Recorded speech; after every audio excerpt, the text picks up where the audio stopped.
अस्सलाम वालेकुम। First thing first, आज हम देखते हैं कि सबसे पहले हमारे लेसन के ऑब्जेक्टिव क्या हैं।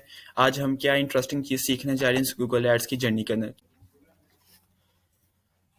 तो आज के लेसन के ऑब्जेक्टिव हैं कि आज सबसे पहले हम एक बेसिक अंडरस्टैंडिंग डेवलप करेंगे कि जब सबसे पहले हम अपनी कैंपेन सेट करने जाते हैं तो गूगल हमें कुछ नेटवर्क सेटिंग करने को देता है। यहाँ पे हम सेलेक्ट करते हैं कि हमने अपनी एड किन नेटवर्क पे दिखानी है। उसके बाद हम देखेंगे कि हम किस तरीके से अपनी लोकेशन टारगेट कर सकते हैं। और हम इसके में एडवांस लोकेशन को भी देखेंगे कि एडवांस लेवल पे जाके हम किस किस तरीके के साथ अपनी बिल्कुल एग्जैक्ट लोकेशन टारगेट कर सकते हैं।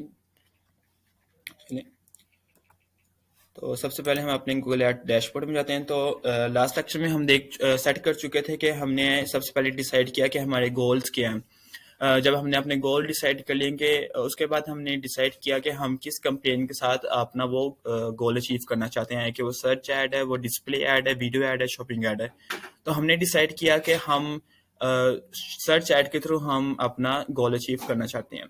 तो हमने अपना गोल और अपनी कैंपेन टाइप चूज कर ली। अब उसके बाद जो हमारे पास नेक्स्ट ऑप्शन आती है कि हम अपना कैंपेन नेम डिसाइड करें। इसमें कोई हार्ड एंड फास्ट रूल नहीं कि आपने एग्जैक्ट ये कॉपी करना है। बस ये है कि आपको ये याद रहे कि जब आप अपने अकाउंट में जाके देखें तो याद रहे कि आपने ये किस पर्पज के लिए कैंपेन चलाई थी और किस चीज़ के लिए कैंपेन चला रहे हैं। तो बेसिकली जब मैं कैंपेन नेम रखता हूँ तो फॉर एग्जांपल मैं किसी कैटेगरी के लिए चला रहा हूँ तो उसकी कैटेगरी के लिए फॉर एग्जांपल मैं एक फर्नीचर की कैटेगरी के लिए ऐड चला रहा हूँ। तो मैंने फर्नीचर नेम रख दिया। साथ में किस कंट्री को मैं टारगेट कर रहा हूँ, लेट्स सपोज यूएसए में कर रहा हूँ। उसके साथ मैं एक ऐड कर देता हूँ डेट।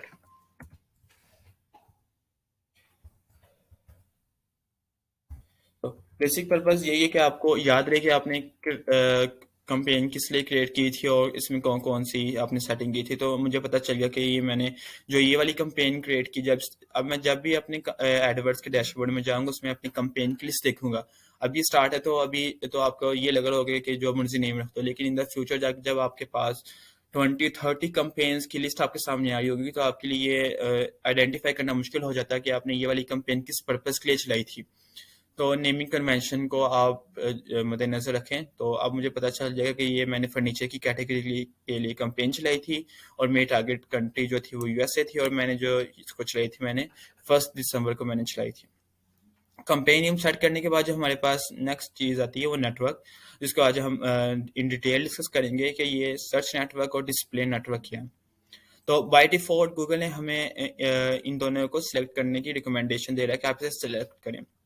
हम यहाँ पे रुकें 1 मिनट के लिए, सोचें कि गूगल हमें क्यों कह रहा है कि आप इसको इंक्लूड करें। देखिए, eight the end of the day आप अकेले नहीं जो बिजनेस कर रहे हैं, गूगल भी बिजनेस कर रहा है। वो किस तरीके से बिजनेस कर रहा है, वो चाहता है कि आप ज़्यादा से ज़्यादा आपकी ऐड दिखाए।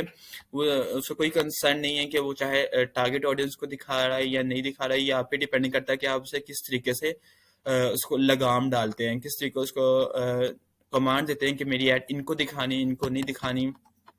तो टोटली ये आपके हैंड में कि आप इसको किस तरीके के साथ ऑप्टिमाइज करते हैं और किस तरीके से अपनी ऐड को प्रॉफिटेबल बनाते हैं।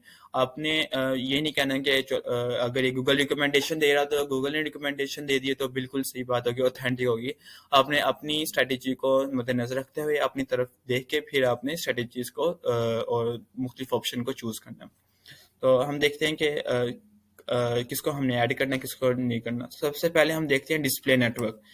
डिस्प्ले नेटवर्क में वो तमाम वेबसाइट्स इंक्लूड होती हैं जिन्होंने अपना एडसेंस अप्रूव कराया होता है। इनमें मोस्टली आ जाती हैं ब्लॉगिंग वेबसाइट जो ब्लॉग लिखते हैं। इस पे जब एक अच्छी ट्रैफिक आती है तो वो एडसेंस के लिए एलिजिबल हो जाती हैं। तो उन पे एडसेंस अप्रूव हो जाता है तो उनके ऊपर गूगल अपनी एड शो करता है, और जितनी बार एड शो होती है उसके हिसाब से उनको जितनी बिट पे की होती है एक ऐड के लिए, उसमें से कुछ परसेंटेज उस ब्लॉग पोस्ट के ओनर को दे देता है डिस्प्ले नेटवर्क। तो अगर जैसे हमने अपने लास्ट वीडियो में हमने डिसाइड किया कि हमारा जो मेन गोल है वो सेल्स लेके आना है, तो हम बेसिकली डिस्प्ले नेटवर्क को इन दैट केस हम एक्सक्लूड कर देंगे। अगेन वही बात आगे, इसमें कोई राइट और रॉन्ग चीज़ नहीं है, ये टोटली डिपेंड करता है कि आपकी मार्केटिंग स्ट्रेटेजी क्या है। फॉर एग्जाम्पल अगर आप चाह रहे हैं बिल्कुल आपने कोई नई प्रोडक्ट लॉन्च की है और इससे पहले लोग उसको नहीं सर्च करेंगे, कोई सर्च वॉल्यूम नहीं है, तो ऑफ कोर्स आप उसकी पहले ब्रांड अवेयरनेस क्रिएट करेंगे, लोगों को बताएंगे कि ये एक नई प्रोडक्ट आई है, इसका ये बेनिफिट्स हैं। तो आप कैसे करेंगे? अगर आप खाली सर्च नेटवर्क कर देंगे कि खाली मेरी ऐड गूगल के सर्च इंजन पे दिखानी, इसके अलावा कोई और नहीं दिखानी, हम बेसिकली हमसे इनडायरेक्ट गूगल क्या बता रहे हैं कि अगर कोई मेरी प्रोडक्ट को टाइप करे तो मेरी ये वाली प्रोडक्ट दिखा देना, लेकिन आपकी प्रोडक्ट है ही न्यू, कोई इसको ऑलरेडी सर्च ही नहीं कर रहा, तो सर्च ही नहीं करेगा तो आपकी ऐड शो ही नहीं होगी। तो इसके इस सिलसिले में हम क्या करते हैं, हम डिस्प्ले नेटवर्क को इंक्लूड कर देते हैं। तो इससे ये क्या होता है कि जब भी कोई यूजर कोई आर्टिकल पढ़ होता है, कोई न्यूज़ पढ़ होता है, तो उसके ऊपर हमारी ऐड पॉपअप होना स्टार्ट हो जाती हैं।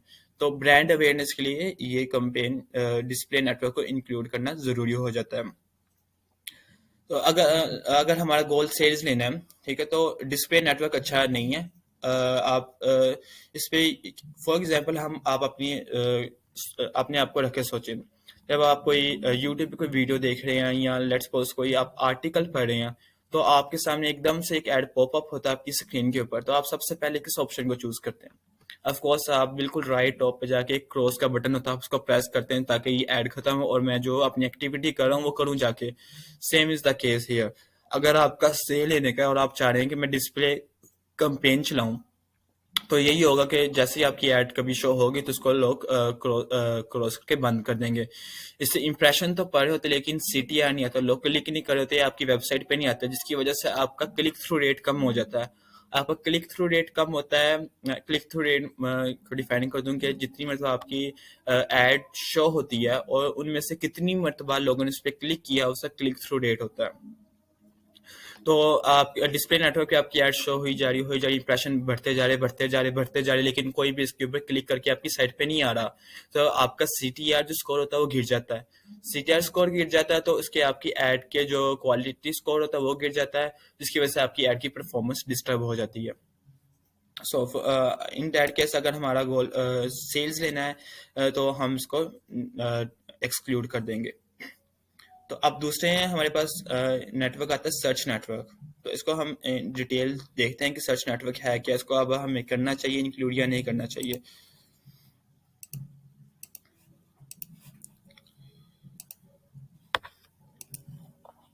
तो what is search network partners? तो सर्च नेटवर्क बेसिकली ये वो साइट्स होती हैं जो गूगल की प्रॉपर्टी नहीं होती, गूगल इनको ऑन नहीं कर रहा होता, लेकिन ये फिर भी उनके पार्टनर्स होती हैं, गूगल इनके ऊपर अपनी एड शो कर सकता है। फॉर एग्जांपल कि यूट्यूब हो गया, CNN हो गया, गूगल मैप्स हो गया, अबाउट.com हो गया, और इससे बेतहाशा ऐसी वेबसाइट है जो के सर्च नेटवर्क के अंदर आती है। अब ये क्यों सर्च नेटवर्क में आ रही है? क्योंकि इसके अंदर सर्च करने की एक ऑप्शन होती है। फॉर एग्जाम्पल आप यूट्यूब पे जाते हैं तो आपको सर्च करने की ऑप्शन मिलती है, आप यहाँ पे कीवर्ड टाइप कर सकते हैं। इसी तरह हम गूगल मैप्स पे जाते हैं, अबाउट.com पे जाते हैं, अमेजोन पे जाते हैं, इन सब पे आप जाते हैं तो आपको एक सर्च फंक्शनैलिटी, सर्च करने की ऑप्शन होती है, आप वहाँ पे जाके कोई क्यूरी टाइप कर सकते हैं। तो इसलिए ये सर्च नेटवर्क की निस्बत से इसको इस वाली कैटेगरी में ऐड कर दिया गया सर्च नेटवर्क के अंदर। और ये कोई इसकी ऑफिशियल लिस्ट नहीं, अगर आप गूगल पे जाके टाइप करेंगे the list of all search network partner, तो आपके सामने कोई खास रिजल्ट नहीं आएंगे। ये कोई ऑफिशियल लिस्ट नहीं इसकी होती है, और ये लिस्ट रोजाना की बेसिस पे चेंज होती रहती है। रोजाना कोई नया पार्टनर ऐड हो जाता है, कोई पहले वाला चले जाता है, तो चलता रहता है। तो नेक्स्ट क्वेश्चन, क्या हमें अब अगर हम कैंपेन चला रहे हैं तो हमें इसको एक्सक्लूड करना चाहिए या इंक्लूड करना चाहिए?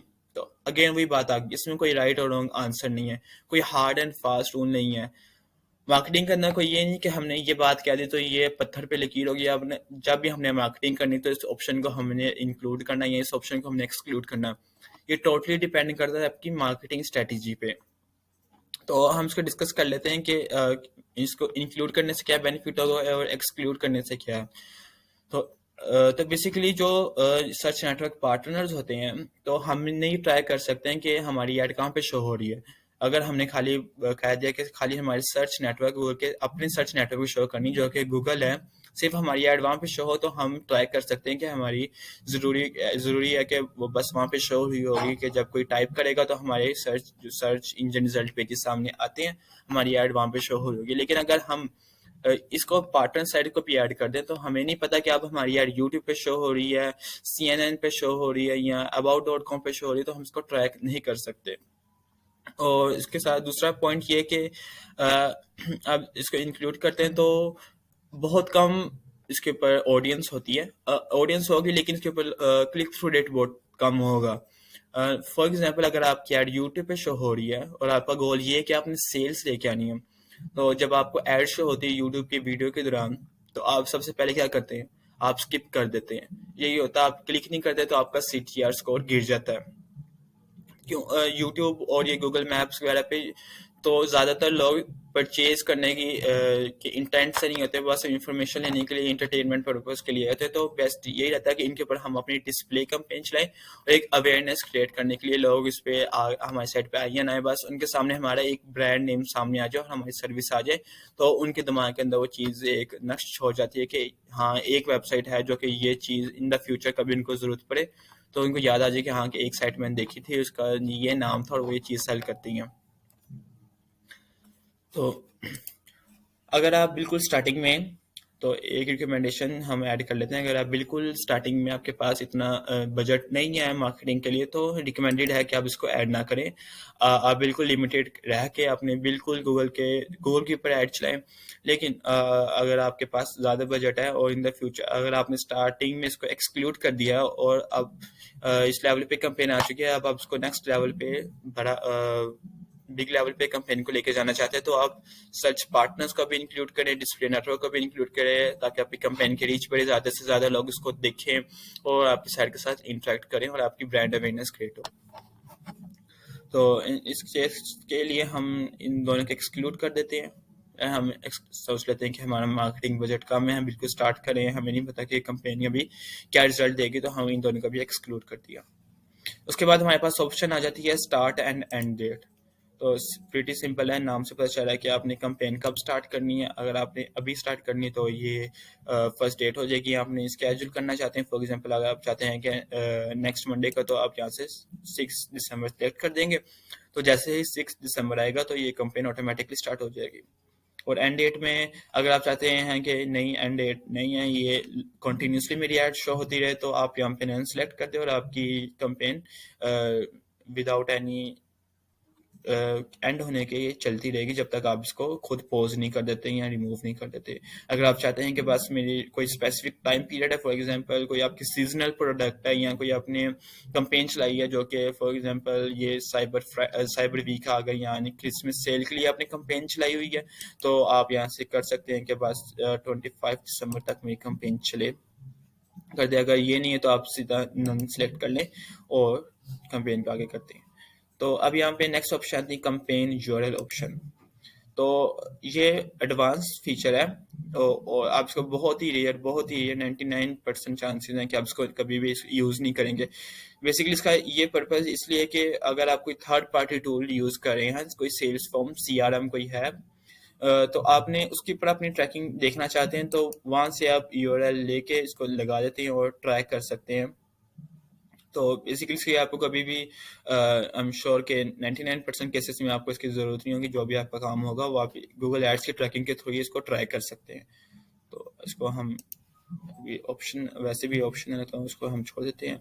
और डायनेमिक सर्च एड सेटिंग, तो ये इसको हम आने वाले लेक्चर्स में हम इन डिटेल डिस्कस करेंगे, तो अभी बस ओवरव्यू दे देता हूँ। फॉर एग्जांपल के डायनेमिक सर्च ऐड के अंदर ये होता है कि हम गूगल को अपनी साइट का यूआरएल बता देते हैं कि ये मेरी साइट है, तो अब इसके ऊपर डोमेन दे देते हैं और बता देते हैं कि इस पूरी डोमेन में से आप कुछ भी मेरी पिक्स लेके उसकी में जो मेरी टाइटल में लिखे हुए हैं उसकी बेसिस के ऊपर खुद ही ऐड शो करें। और जहाँ पे हमने ऊपर शो कर दिए डिसाइड बता दिया कि या डिस्प्ले नेटवर्क पे शो करनी है सर्च नेटवर्क पे, तो रैंडमली आप मेरी ऐड शो करें। और फिर गूगल खुद ही एड्स बनाता है, खुद ही इमेजेस आपकी साइट्स में से फेच करता है और यूआरएल लिख के और डिफरेंट ऐड की वेरिएशन क्रिएट करके शो करता है। तो इसको भी अभी हम नेक्स्ट लेक्चर में देखेंगे, इसको अभी हम स्किप करते हैं। तो नेक्स्ट ऑप्शन आती है एड स्केड्यूल की। कि आप किस दिन ऐड दिखाना चाहते हैं। फॉर एग्जांपल अगर आप ऑल डे दिखाना चाहते हैं 12 बजे से लेकर 12 बजे तक 24/7, तो सिंपली ऑल डे सेलेक्ट कर दें। यहाँ आप दिखाना चाहते हैं कि मेरी ऐड मंडे को शो हो और फिर अल्टरनेटिव डेज पे मंडे को शो, फिर वेडनेसडे को शो, इस तरीके से आप दिखाना चाहते हैं तो आप ये भी आपके पास ऑप्शन होती है। मंडे को किस टाइम से लेके किस टाइम तक, वेडनेसडे को किस टाइम से लेके किस time, totally depending upon your business के, आपका बिजनेस क्या है। लेट्स सपोज कि अगर आप कोई फिजिकल स्टोर है या कोई आपकी फिजिकल लोकेशन है जहाँ पे आप अपने बिजनेस के लिए रन करना चाह रहे हैं और आप सुबह 9 बजे से लेके 5 बजे तक अपने बस अवेलेबल, तो उसके बाद आप अवेलेबल नहीं होते, तो आप यहाँ से सिंपली ऑल डे करेंगे और यहाँ से 9 बजे से लेके 9 बजे से लेके और जब 5 बजे तक जो भी टाइम बनता है वहाँ पे आप सेलेक्ट कर दें तो आपकी ऐड शो हो जाएगी। और उसके बाद जब टाइम पूरा हो जाएगा तो आपकी ऐड पॉज हो जाएगी और फिर नेक्स्ट डे 9 बजे फिर आपकी ऐड स्टार्ट हो जाएगी और eight the end of the day और फिर पॉज हो जाएगी। उसके बाद हमारे पास जो नेक्स्ट ऑप्शन हमने चूज करनी होती है वो है लोकेशन। अगेन वही बात आ गई, इसमें मैं नहीं बता सकता कि आपने कौन सी लोकेशन टारगेट करनी है। ये आपको पता है, आपसे बेहतर कोई भी नहीं जान सकता कि आप अपनी प्रोडक्ट कहाँ पे सेल करना चाह रहे हैं, आपकी टारगेट लोकेशन क्या है जहाँ पे आप अपनी कोई सर्विस या कोई भी करना चाहते हैं। फॉर एग्जांपल अगर आप ई कॉमर्स स्टोर है और आप यूएसए में सेल करते हैं तो ऑफ कोर्स आप यूएसए चूज करेंगे, लेकिन चूंकि आप पूरे यूएसए में सेल करते हैं तो पूरा यूएसए आपकी टारगेट लोकेशन नहीं है। हो सकता है कि न्यूयॉर्क के अंदर आपके पास एवरेज सीपीसी जो है, बिडिंग प्राइस है, वहाँ पे कंपटीशन कम और आपको कम पैसे देने पड़े एक क्लिक के लिए। न्यूयॉर्क में एक ये भी केस हो सकता है।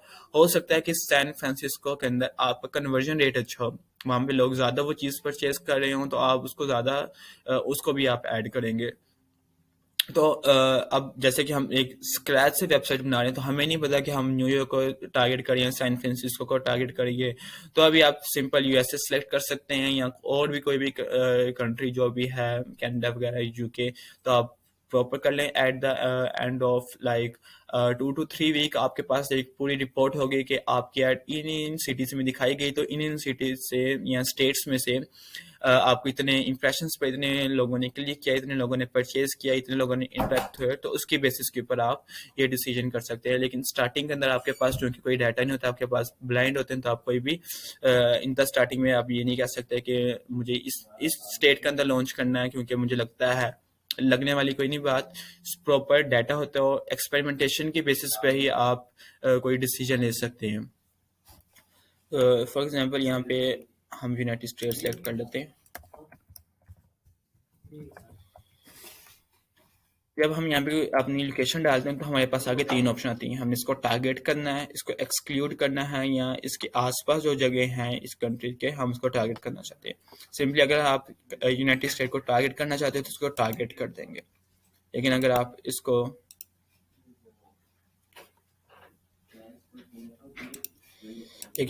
अगर एक्सक्लूड करना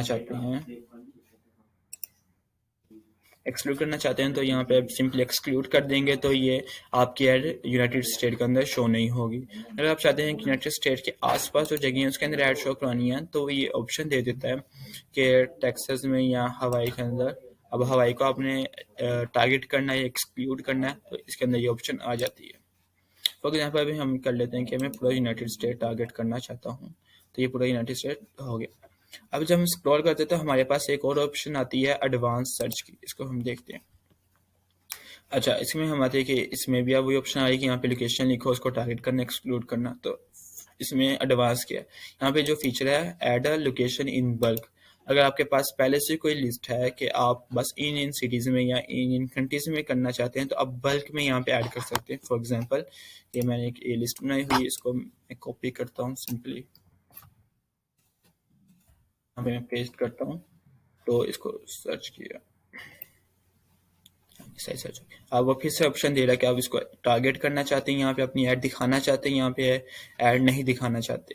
तो यहाँ पे इसकी बेसिस के जो भी आपके लोकेशन सेटिंग हुई हुई है तो उसके मुताबिक आपका जो भी गोल है उसको यहाँ पे यहाँ तो टारगेट कर सकते हैं, एक्सक्लूड कर सकते हैं। तो अभी हम इसको एक्सक्लूड ऑल कर देते हैं कि हम इन जगहों पे हम अपनी ऐड नहीं दिखाना चाहते। हमने पहले लोकेशन में सेलेक्ट किया कि मैं पूरे यूनाइटेड स्टेट के अंदर अपनी ऐड दिखाना चाहता हूँ, फिर हम एडवांस के अंदर आए, हमने ये बताया कि पूरे यूनाइटेड स्टेट में तो दिखानी है, लेकिन इन इन स्टेट्स में मेरी ऐड नहीं शो होगी, तो वहाँ पे ऐड दिखाना बंद हो जाती है। अदर लोकेशन ये है कि रेडियस, आप रेडियस वाइज भी टारगेट कर सकते हैं। तो ये ऑप्शन आपका नॉर्मली यूज़ करते हैं अगर आपका कोई, फॉर एग्जांपल आप डेंटिस्ट हैं या कोई आपकी शॉप है, तो अब उसके लिए कोई एड रन कर रहे हैं, तो आप बिल्कुल आपके आसपास जो जगह हैं आप उनके रेडियस वाइज टारगेट करना चाहते हैं। फॉर एग्जांपल मैं यहाँ पे अपना पोस्टर कोड डालता हूँ रैंडमली। यहाँ पे मैंने पोस्टर कोड डाला और यहाँ पे मैंने ये सेट कर दिया कि 20 माइल्स या किलोमीटर के, इस पोस्टल कोड के 20 किलोमीटर के रेडियस में जो जो जगह आती है उन सबको मैं टारगेट करना चाहता हूँ, तो ये सिंपली ये जगह टारगेट हो जाएगी। इसी तरीके से आपका कोई भी जो है, फॉर एग्जांपल मैं यहाँ पे लाहौर ऐड करता हूँ। लाहौर ऐड करने के बाद इसको मैंने किया, पूरा लाहौर हो गया, और मैं ये चाहता हूँ कि अब लाहौर के आसपास जो जितने भी 20 किलोमीटर के किलोमीटर के अंदर जो भी जगह आती है उन सबको मैं टारगेट करना चाहता हूँ। फॉर एग्जांपल अगर आप फूड डिलीवरी या कोई आप टैक्सी सर्विसेज हैं, तो आप ऐड दिखाना चाहते हैं कि लाहौर के 20 किलोमीटर के रेडियस, लाहौर उसके 20 किलोमीटर रेडियस के अंदर जो भी सर्च कर रहा है टैक्सी के लिए, तो मेरी ऐड शो हो जाए और मैं वहाँ से जाके उसको यूज़र को पिक कर लूँगा। यहाँ से हमने सेलेक्ट किया और यहाँ पे आपकी लोकेशन सेटिंग भी होगी। जब हम इसको नीचे आते हैं तो हमें यहाँ पे 3 ऑप्शन दिखाता है कि लोकेशन, हमने चूज कर लिया कि मेरी यूनाइटेड स्टेट्स के अंदर शो हो। तो उसके नीचे हमारे पास ऑप्शन आती है प्रेजेंस और इंटरेस्ट, प्रेजेंस सर्च इंटरेस्ट पे। प्रेजेंस और इंटरेस्ट, इसमें यह है कि आप इसमें फॉर एग्जांपल अगर आप पाकिस्तान में बैठे और आप कोई प्रोडक्ट सर्च कर रहे हैं, for example best solar panel in USA, तो अब इसमें क्या, आप बैठे हो तो पाकिस्तान में हो, लेकिन आपका इंटरेस्ट आपके कीवर्ड की आपके सर्च क्वेरी के ऊपर ये डिसीजन किया जा रहा है कि आपका इंटरेस्ट यूएसए के अंदर है। तो यहाँ पे मैंने अपनी सेटिंग अगर यूएसए को टारगेट कर रहा हूँ और यहाँ पे मैं ये कहता हूँ अगर किसी का यूएसए के अंदर इंटरेस्ट है तो उसको भी मेरी ऐड शो कर दी जाए। या दूसरी ऑप्शन ये है कि जो स्पेसिफिकली यूएसए के अंदर बैठे हुए हैं सिर्फ उन्हीं को मेरी ऐड शो हो। अगर कोई पाकिस्तान या ब्राज़ील या कनाडा से बैठ के ये लिखता है कि best solar panel company in USA, although कि वो यूएसए टाइप कर रहा है, इसका इंटरेस्ट है, लेकिन उसको ऐड शो ना हो क्योंकि वो फिजिकली अभी वहाँ पे नहीं बैठा हुआ। या मैं कहता हूँ कि अगर वो किसी भी कंट्री से बैठ के अगर यूएसए या उससे कीवर्ड में आया, इसका इंटरेस्ट कोई ऐसी एक्टिविटी करता है कि उसका इंटरेस्ट यूएसए के अंदर है, तो उसको मेरी ऐड शो कर दी जाए।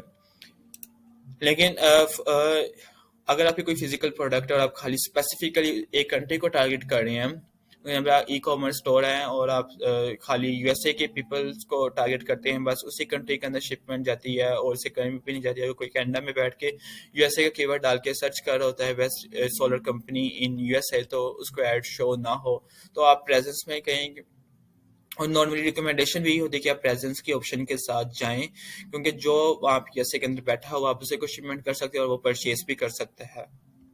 इस तरह एक्सक्लूड के अंदर भी यही ऑप्शन आ जाती है कि जो हमने हमने क्या दिया कि न्यूयॉर्क हमने एक्सक्लूड कर दिया।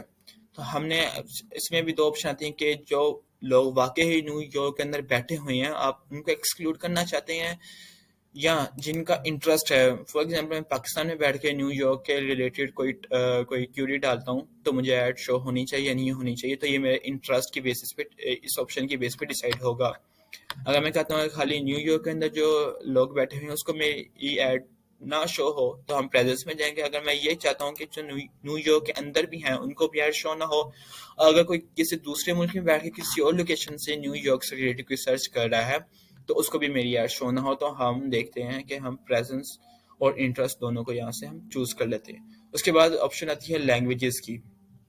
लैंग्वेजेस जो आपके इसमें ये है कि जो आपके यूजर लैंग्वेज बोलते हैं या जिस कीवर्ड में टाइप कर रहे हैं, इसमें ये आपकी लैंग्वेज नहीं है, ये आपके कस्टमर की लैंग्वेज है जो वो जिसके अंदर उसका ब्राउजर है या जो वो टाइप करते वक्त करता है। तो most of the time 90% English होता है, तो आप इंग्लिश में लेके चले जाएं इस ऑप्शन को। या अगर कोई आपके यूजर कोई और लैंग्वेज बोलता है, जापानीज हो गया, या पुर्तगीज, जो भी लैंग्वेज है आप उसको चूज कर सकते हैं। तो आज के लेसन के लिए बस इतना ही है, और आने वाले लेसन में हम देखेंगे कि हम ऑडियंस सेगमेंटेशन, हम अपनी ऑडियंस कैसे चूज करेंगे। फिर हम देखेंगे कि हमने अपनी बजट और बिडिंग स्ट्रेटेजी कौन सी करें, चूज करें जो कि बेस्ट कंपेटिबल रहेंगे हमारी कंपेन के गोल के मुताबिक। उसके बाद हम देखेंगे एड एक्सटेंशंस क्या आती हैं। तो अभी बहुत कुछ इंटरेस्टिंग अभी चीज़ें सीखने वाली पड़ी हुई हैं, तो हम ऐसा ऐसा करके नॉलेज कंज्यूम करने की कोशिश करते हैं, ताकि हम इसका पर्पज़ ये नहीं कि नॉलेज बस फेंक दिया जाए, हमने इसको ऑब्जर्व भी करना है, उसको अपने पर्पज़ के लिए यूज़ भी करना है। तो आज के लेसन के लिए बस इतना ही, तो अगले लेसन में हम इन मजीद कुछ चीज़ों को डिस्कस करेंगे। Thank you. अल्लाह हाफिज़।